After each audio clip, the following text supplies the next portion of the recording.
Hello बच्चों, कहते हैं आप।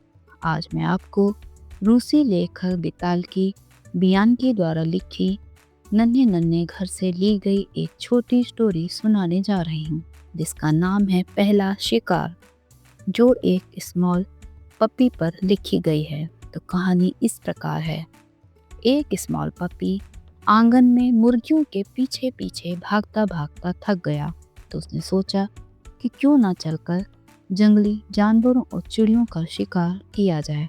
पपी लपक कर गेट पर पहुंचा और वहां से बाहर निकल गया। वह मैदान की तरफ भाग चला। जंगली एनिमल्स, बर्ड्स और कीड़े मकोड़ों ने उसे देखा और सब मन ही मन सोचने लगे। बगुले ने सोचा, मैं उसे चकमा दे दूंगा। कठफोड़वे ने सोचा, मैं उसे चक्कर में डाल दूंगा। तब कंठी काली चिड़िया ने सोचा, मैं उसे डरा दूंगी। छिपकली ने सोचा, मैं यदि उसके चंगुल में फंसी तो भाग जाऊंगी। सूरियों, तितलियों, टिड्डों ने सोचा, हम छिप जाएंगे। गुबरैले ने सोचा कि मैं उसे भगा दूंगा। उन सब ने मन ही मन सोचा कि हम सब अपने अपने ढंग से अपना अपना बचाव कर सकते हैं। इस बीच पपी तालाब के पास पहुंच गया था और उसने देखा कि सरकंडों के पास बगुला एक टांग पर घुटने घुटने पानी में खड़ा है। पपी ने सोचा, मैं अभी इसे पकड़ लेता हूँ, और उस पर छलांग मारने की तैयारी करने लगा। जैसे ही बगुले ने पिल्ले को देखा, वह सरकंडों में घुस गया। इधर तालाब पर हवा चल रही थी और हवा चलने से सरकंडे लहरा रहे थे। सरकंडे डोल रहे थे आगे पीछे आगे पीछे। पपी की आंखों के सामने ब्राउन येलो धारियां डोलने लगी, आगे पीछे आगे पीछे। बगुला सरकंडों में खड़ा था। खुद भी तनकर सरकंडों सा पतला हो गया था और उसके सारे शरीर पर भी ब्राउन येलो लाइंस थी। वह भी सरकंडों के साथ खड़ा खड़ा डोल रहा था, आगे पीछे। पिल्ला आंखें फाड़ फाड़ कर देखता रहा और बगुला सरकंडों में दिखाई नहीं दिया। खैर, बगुला तो मुझे चकमा दे गया, उसने सोचा। अब मैं खाली सरकंडों में थोड़े ही कूदूंगा, चलो कोई दूसरी चिड़िया पकड़ता हूँ। पिल्ला भागा भागा एक छोटे से टीले पर पहुंचा। देखा, जमीन पर कठफोड़वा बैठा अपनी कलगी से खेल रहा था, कभी उसे फैलाता कभी समेटता।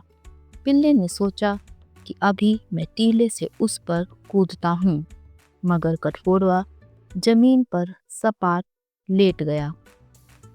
पंख बिछा दिए, पूंछ फैला दी और चोंच ऊपर को उठा ली। पपी ने देखा, चिड़िया तो है ही नहीं, जमीन पर बस कपड़े का रंग बिरंगा चिथड़ा पड़ा है और उसमें से एक टेढ़ी सुई ऊपर को निकली दिखाई दे रही है। पपी सोचने लगा, उसका सर चकरा गया कि कठफोड़वा कहाँ गया। वह सोचने लगा, क्या मैं इस रंग बिरंगे चिथड़े को कठफोड़वा समझ बैठा था? चल के जल्दी से कोई छोटी चिड़िया पकड़ता हूँ। पपी भागा भागा पेड़ के पास पहुंचा और देखा, टहनी पर छोटी सी चिड़िया बैठी है। वह उसकी ओर लपका। चिड़िया फुर्र से उड़ी और कोटर में घुस गई। वाह वाह, आ गई ना पकड़ में, पिल्ले ने मन में सोचा। पिछले पैरों पर खड़े होकर उसने काले कोटर में झांका। काले कोटर में काला सांप गुस्से से बल खाता फुंकार रहा था। पिल्ले के रोंगटे खड़े हो गए। वह झट से पीछे हटा और दुम दबाकर भाग चला। कोटर में चिड़िया उसके पीछे फुंकार रही थी, सिर फन की तरह हिला रही थी और उसकी पीठ पर काले बालों की पट्टी सांप की तरह बल खा रही थी। अब तो डर के मारे जान निकल गई। मरते मरते बचा। अब कभी चिड़ियों का शिकार नहीं करूंगा। इससे अच्छा कोई छिपकली ही पकड़ लेता हूँ। छिपकली आंखें बंद किए पत्थर पर बैठी धूप सेंक रही थी। बिल्ला चुपके चुपके छिपकली के पास पहुंचा और झपट कर उसकी दुम दबोच ली। लेकिन छिपकली चालाक थी, वह बल खाकर उसके चंगुल से छूट निकली। बस अपनी दुम ही उसके मुंह में छोड़ गई और खुद पत्थर के नीचे भाग गई। पपी के मुंह में छिपकली की टेल फड़क रही थी। उसने टेल थूक दी और छिपकली के पीछे भागा, लेकिन वह तो कब की पत्थर के नीचे दुबकी बैठी नई टेल उगा रही थी। अरे, ये छिपकली भी मुझसे छूट गई तो मैं कीड़े मकोड़े ही पकड़ लेता हूँ, पिल्ले ने मन ही मन सोचा। उसने चारों ओर नजर दौड़ाई।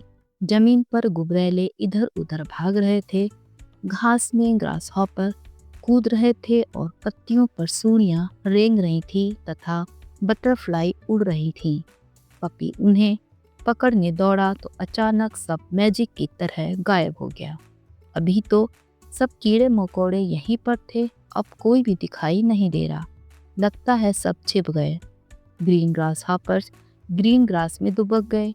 सूड़ियां टहनियों पर सीधी हो गईं और हिलना डुलना बंद कर दिया। इसलिए पता ही नहीं चल रहा था कि कहाँ टहनी है और कहाँ सूड़ी। बटरफ्लाई ने पेड़ों पर बैठकर अपने पंख समेट लिए। कुछ समझ में नहीं आता था कहाँ छाल है और कहाँ पत्तियाँ और कहाँ बटरफ्लाईज। बस छोटा सा दूर भगाऊ गुबरैला जमीन पर चला जा रहा था और कहीं छिप भी नहीं रहा था। पिल्ला भागा भागा उसके पास पहुंचा। वह उसे झपटना ही चाहता था कि दूर भगाऊ गुबरैले ने रुककर अपनी बैड स्मेल भरी थूक की सीधी रार पपी के नोज पर दे मारी। पपी चीख उठा, दुम दबा कर पीछे मुड़ा और भाग चला। एक ही सांस में उसने मैदान पार कर लिया और गेट के पास पहुंचकर आंगन में घुस गया। वहां वह अपने डॉग हाउस में दुबक कर बैठ गया। अब उसे अपनी पूंछ भी बाहर निकालने में डर लग रहा था। और उधर सभी एनिमल बर्ड्स कीड़े मकोड़े आराम से फिर से अपने अपने कार्यों को करने लगे। इस कहानी से बच्चों हमें यह शिक्षा मिलती है कि आप चाहे छोटे हों पर आप अपनी समझदारी और सूझबूझ से अपना बचाव कर सकते हैं। ओके बच्चों, बाय बाय।